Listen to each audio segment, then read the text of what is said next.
What is Kindred? Why are we doing this? Why the Bronco? Well, I think the why is this model, this car is immortal, right? But after 50 years, the joy dwindles away from the car to the point where it's not that fun to own it because you can't drive it, and you can't enjoy the drive. Sorry, it's a rough ride for Kindred, sure. Yeah, it's a rough ride. Yeah. So Kindred really is focused on recreating these vehicles so you can actually enjoy them, to enjoy the ownership of these cars, but also enjoy the driving experience of the car. So that has us reinventing the basics of the car, the steering, the braking systems. We redo all the electronics, make sure it has a killer sound system, four-wheel disc brakes, rear view camera. So it's modernizing the car so you inject the joy back into the car.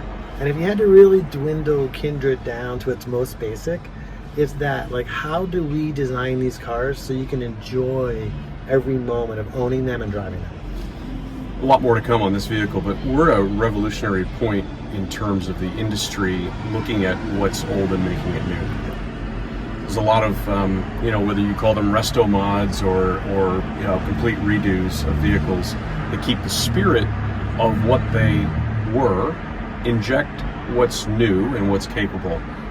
Why this model, and how did you get involved with Kindred? Well, this model in particular, this Bronco, is just an iconic car. Yeah. We knew that we could create one standardized that's even better than what was out there.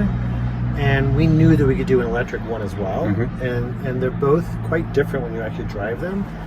So we knew they made a lot of these cars from 1966 to 77, made 500,000 of these cars. So they're out there. Yeah.